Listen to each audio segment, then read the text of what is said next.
কি সুন্দর দেখাচ্ছে আমায়। কে বলবে আমার একটা মেয়ে আছে? আমাকে দেখলে তো মনে হবে আমার বিয়েই হয়নি।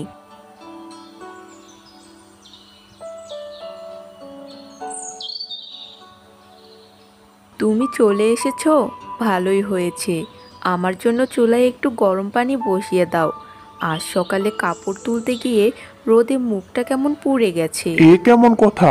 কোথায় আমি বাইরে থেকে আসলাম আর তুমি আমার জন্য ঠান্ডা পানি নিয়ে আসবে? তা না, তোমার জন্য গরম পানি করতে বলছো? তো কি হয়েছে? মিতু এলে ও তোমায় পানি এনে খাওয়াবে। এই খা খা রোদ্দুরে আমি আর যাচ্ছি না কলপারে। সত্যি? তোমাকে নিয়ে আর পারি না। আগে যদি জানতাম তুমি এমন, তাহলে তোমাকে বিয়েই করতাম না। সেই ভালো হতো, আমাকে আর তোমার ঘরে আসতে হতো না। আমার কত বড় বড় ঘর থেকে বিয়ের কথা এসেছিল। কপাল খারাপ জন্য তোমার ঘরে এসেছি, না হলে আমার মতো সুন্দর মেয়ে 7 জন্মেও পেতে না। তোমার সাথে কথা বলে লাভ নেই। এবার বলো, দুপুরের রান্না কি হয়েছে? নাকি তোমার মুখ দেখেই পেট ভরাতে হবে? মিতুকে গিয়েই জিজ্ঞাসা করো।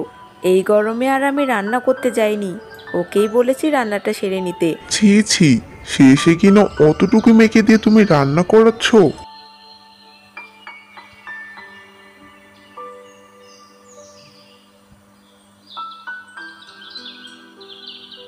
হিংসা? কেউ চাই না আমি সুন্দর থাকি। যাই হোক, আমি নিজে গিয়ে একটু গরম পানি বসাই। এরপর তো আবার আমাকে মুখে বেসন লাগাতে হবে। এই কি মা, এই গরমে তুই আগুনের পাড়ে বসে রান্না করছিস? সব দেখি, বাকি রান্নাটা আমি করে নিচ্ছি। না বাবা, তোমাকে কিচ্ছু করতে হবে না, আমি একাই পারবো। তুমি বরং এখানে বসে আমার সাথে গল্প করো, রান্না হলে আমি তোমাকে খেতে দেব। কি হলো বাবা, তোমার মন খারাপ কেন? কি করবো রে মা, কখনো কি ভেবেছি তোর নিজের মায়ের জন্য তোকে এই বয়সে এত কষ্ট করতে হবে? বিয়ের পর থেকেই তোর মায়ের রূপ নিয়ে অনেক অহংকার। ভেবেছিলাম সময়ের সাথে সাথে সব ঠিক হয়ে যাবে, কিন্তু এতগুলো বছর পার হয়ে যাওয়ার পরেও তোর মায়ের চরিত্র একটুও বদলালো না। কষ্ট পেও না বাবা, দেখো একদিন মা নিজের ভুল ঠিক বুঝতে পারবে।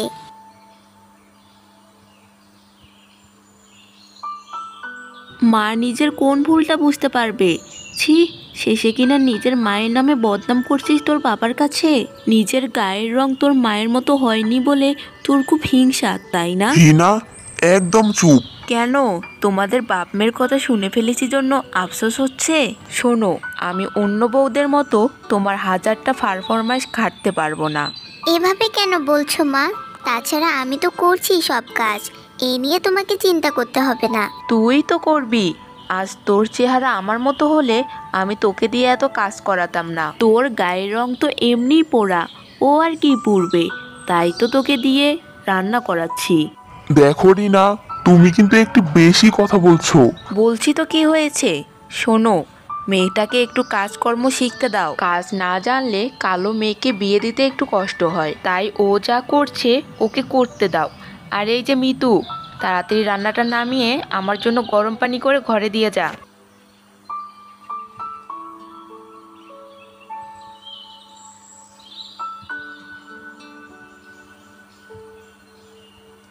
কষ্ট পাস না মা, সবই আমাদের কপাল। নয়তো নিজের মা হয়ে তোকে এত কষ্ট কেন দেবে? মাঝে মাঝে মনে হয় ও যে রূপের এত দেমাক দেখায়, সেই রূপ ঝলসে গেলে ভালো হতো। বাবা, এভাবে বলো না, তুমি খেতে বসো, আমি তোমাকে খাবার বেড়ে দিচ্ছি। সেই কখন মেয়েটাকে বলেছি আমার জন্য হলুদ আর বেসনের উপটান করে নিয়ে আসতে, এখনো এলো না। এই মিতু, কোথায় গেলি?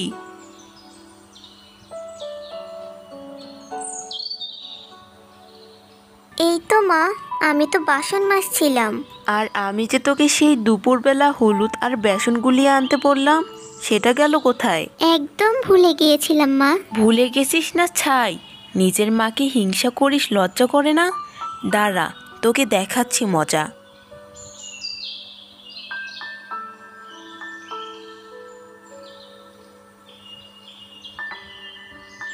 আরে করো কি ভাবি, নিজের মেয়ের গায়ে কেউ এভাবে হাত তোলে? দেখো বোন, প্রতিবেশী আছো ভালো আছো, কিন্তু আমার বাড়িতে এসে নাক গলাবে না। মায়ের থেকে মাসির দরদ বেশি। আমি আমার মেয়েকে মারবো না কাটবো সেটা একমাত্র আমার ব্যাপার। তাই বলে এত ছোট একটা মেয়ের গায়ে হাত তুলবে? তাছাড়া আমাদের মৃদু তো অনেক লক্ষ্মীমন্ত মেয়ে। লক্ষ্মী না ছাই, সেই কখন বলেছিলাম আমার জন্য হলুদ আর বেসন গুলিয়ে আনতে, আর সে কিনা অন্য কাজে ব্যস্ত। সে কি ভাবি, বয়স তো 3/1 চলে গেছে, কোথায় এখন মেয়েটার রূপচর্চা করাবে? তা নয় মেয়েকে দিয়ে কাজ করাচ্ছ আর নিজে বসে রূপচর্চা করছো। এভাবে বলো না চাচি, আমার মা একটু রূপচর্চা করতে ভালোবাসে, তাতে কি হয়েছে? নিজে ঝামেলা বাদিয়ে এখন আমার পক্ষ হয়ে কথা বলছে। আর এই যে ছেলিনা, আমাকে যতই ভাবি বললে সম্মান করো না কেন, বয়স গুণে দেখতে গেলে তুমি আমার থেকে কমপক্ষে 5 বছরের বড় হবে। ওই তো পেঁচিমুখী চেহারা, তাই আমায় এত হিংসে করো। কি আমাকে পেঁচিমুখী বললে? দাঁড়াও, আসুক আগে রহিম ভাই, আজ রহিম ভাইকে সব বলবো। আরে যাও যাও, তোমার মতো কত এলো আর কত গেল।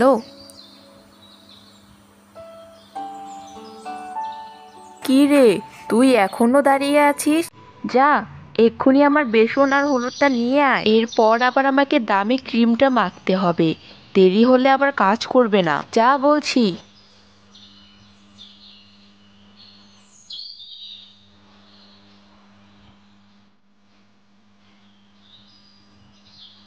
হাই উপরওয়ালা, এ আমাকে কোন শাস্তি দিচ্ছ?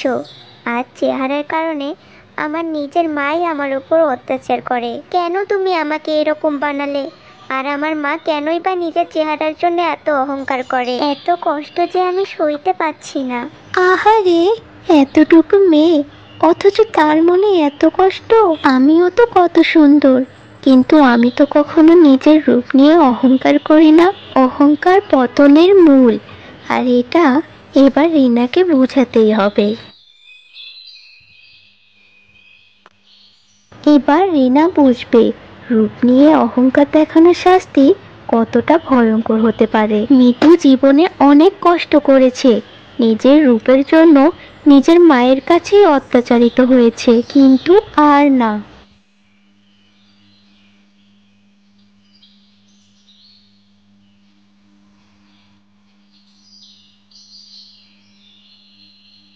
এ কি, এ আমি কি দেখছি? আমার অমন চাঁদপানা মুখে এমন আমাবস্যা কেন ছেয়ে গেল? হায় হায়, এ আমার কি সর্বনাশ হলো?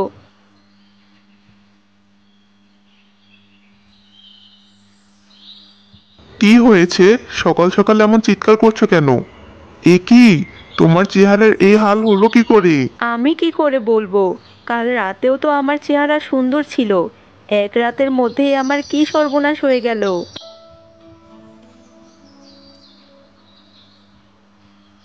কি হয়েছে মা, এভাবে চিৎকার করছো কেন? তোর গায়ের রং এত ফর্সা হলো কি করে, আর চেহারাই বা এত সুন্দর হলো কি করে? আরে তাই তো, এ তো দেখি চমৎকার হয়ে গেছে। সত্যি বিধাতার চাল বোঝা বড়ই মুশকিল। তোর মা চেহারা নিয়ে এত বড়াই করতো, সেই চেহারা আজ ঝলসে গেছে। আর তোর যে চেহারা নিয়ে তোকে কথা শোনাতো, আর আজ তোর চেহারাই চাঁদের মতো চকচক করছে। এ তুমি কি বলছো বাবা? হ্যাঁ মা, সত্যি তুই অনেক সুন্দর হয়ে গিয়েছিস। নিশ্চয় তুই আমার দামি দামি ক্রিমগুলো চুরি করে মেখেছিস, তাই এত সুন্দর হয়ে গিয়েছিস। আর আমার হলুদ বেসনের মিশ্রণে অন্য কিছু মিশিয়ে দিয়েছিস, তাই আজকে আমার এই রকম চেহারার অবস্থা। একদম চুপ করো তুমি। এত কিছু হয়ে যাওয়ার পরও বুঝতে পারছো না? বিধাতা তোমাকে তোমার প্রাপ্য শাস্তি দিয়েছেন। যে রূপের দেমাকে তোমার মাটিতে পাই পড়তো না, সেই রূপই উপরওয়ালা কেড়ে নিয়েছেন। এভাবে বলো না বাবা, মায়ের চেহারা এরকম হয়েছে তো কি হয়েছে? মা তো আমার কাছে আগের মতোই সুন্দর আছে। মায়েরা কি কখনো অসুন্দর হয়? মন খারাপ করো না মা। যাও না, বাইরে গিয়ে নিজের চেহারাটা সবাইকে দেখিয়ে এসো। যাদেরকে এতদিন অপমান করেছিলে, তারা তোমার এই চেহারা দেখলে অনেক খুশি হবে। আর দাঁড়িয়ে আছো কেন? যাও, বাড়ির সব কাজ করো গিয়ে। মা কেন কাজ করবে? আমি তো আছি, সব কাজ আমি একাই করে নিতে পারবো। মোটেও না, তোর মা তো নিজেই বলেছিল তোর চেহারা ভালো হলে তোকে দিয়ে কাজ করাবে না। যার চেহারা খারাপ সেই সব কাজ করবে। তো চাক না তোর মা, আজ থেকে সব কাজ সেই করুক। আমাকে আর কষ্ট দিও না তোমরা, আমি বুঝতে পেরেছি আমার সাথে যা হয়েছে সবই আমার কর্মের ফল। আমাকে ক্ষমা করে দে তুই মা। নিজের মা হয়েও রূপের অহংকারে তোর উপর অনেক অত্যাচার করেছি, কিন্তু আজ বুঝতে পারছি বাইরের সৌন্দর্য না, মনের সৌন্দর্যই আসল। এভাবে বলো না মা, তুমি যে তোমার ভুল বুঝতে পেরেছো এতেই আমি অনেক খুশি। মা মিতু, তোকে নিয়ে আজ আমার গর্ব হচ্ছে। আমি কথা দিচ্ছি, আজ থেকে আমি তোকে একটুও কষ্ট দেব না। বাড়ির আর বাইরের সব কাজ আমি নিজেই করব। এই তো মায়ের মতো কথা। সত্যি রিনা, আজ আমার মনে হচ্ছে তোমার থেকে সুন্দর মানুষ আর একটাও নেই। তোমার রূপ না, তোমার মনের সৌন্দর্যই আজ আমাকে গর্ব করাচ্ছে।